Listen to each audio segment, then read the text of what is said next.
Well, let us hope that this time, this reviewer actually remembers the name of the expansion for Cyberpunk 2077.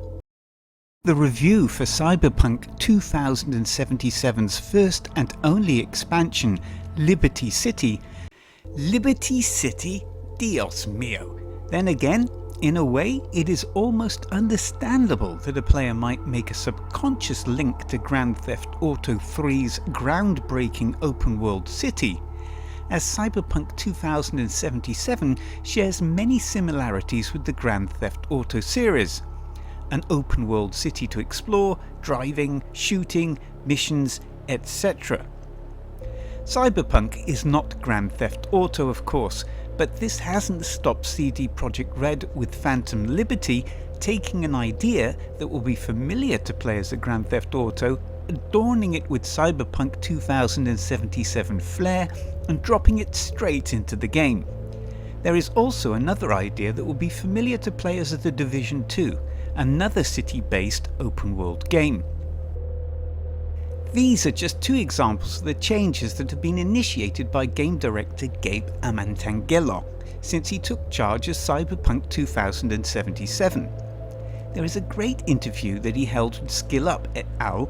That you can find on SkillUp's channel, the Friends Per Second Episode 30 video. In that interview, what struck me most was the boundless optimism and enthusiasm that this game director has. He reminded me of myself 20 years ago, and with the news that he and the studio are already into the initial stages of pre-production for Cyberpunk 2, this review is confident that it will be something very special, considering what Gabe and the team have managed to achieve with the combined package of 2.0 and Phantom Liberty. In the review for Fallout 4's Far Harbor expansion on this channel, the difference between downloadable content, DLC, and an expansion was discussed.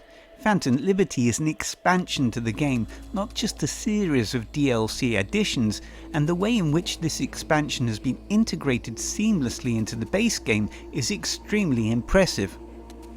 Unlike an expansion such as Assassin's Creed Odyssey's Fate of Atlantis, in which the new areas introduced are both separated from the base game's world and also meant to be played after the base game story is finished, Phantom Liberty takes place mainly in a new area of the existing map, Dogtown.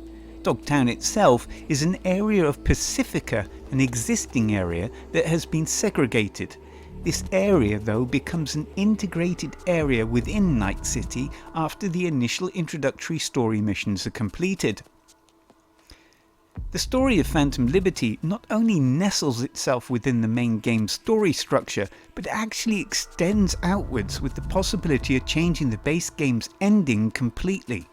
Phantom Liberty successfully promotes replayability of not only itself, but the whole game, and in this way dissipates the line between Cyberpunk 2077 and Phantom Liberty. It is now more accurate to look at the game not as Cyberpunk 2077, but rather as Cyberpunk 2077 Phantom Liberty. Voice actors Shrami Lee and Gavin Dre return as V, and delightfully Keanu Reeves features as extensively as he did before as Johnny Silverhand. Idris Elba delivers a really intriguing performance in which he has incorporated some interesting vocal traits to the new character of Solomon Reed. The whole cast deliver brilliant performances that brings this new noir spy thriller inspired story to life. Min Ji Chang as Song So Mi is both intriguing and seductive. As with the base game, the cutscene production is masterfully crafted, with perhaps only Final Fantasy XVI being comparable to it. A lot of the gameplay changes that have been introduced with 2.0 were covered in the last video on this channel. Undoubtedly though, Night City feels more alive than ever, with new events popping up all over the place, whether these are new to the expansion or areas becoming repopulated by gangs and bosses or vehicular battles between different factions on the roads. Dogtown is also a very different area to the rest of Night City. Night City being at times very akin to the vision of Blade Runner and further out into the Badlands reminiscent of Mad Max. Dogtown has a much more apocalyptic feel to it, groups of people rising from an area of destruction. It may also seem that the area isn't that large, but there is a lot to explore and discover. One of the ways that this is achieved is through a greater use of verticality. There are large contrasts in height between different areas within Dogtown. P.T. Adamczyk and Jacek Pakwarkowski return to deliver vibrant, dark-toned mechanical ideas that give Phantom Liberty a distinctive character, while still remaining very much part of Night City. With a slew of new vehicles to purchase, a healthy helping of new side quests and gigs, new iconic weapons, and a whole new area to explore, this would have already made it a worthy addition to the 2.0 update.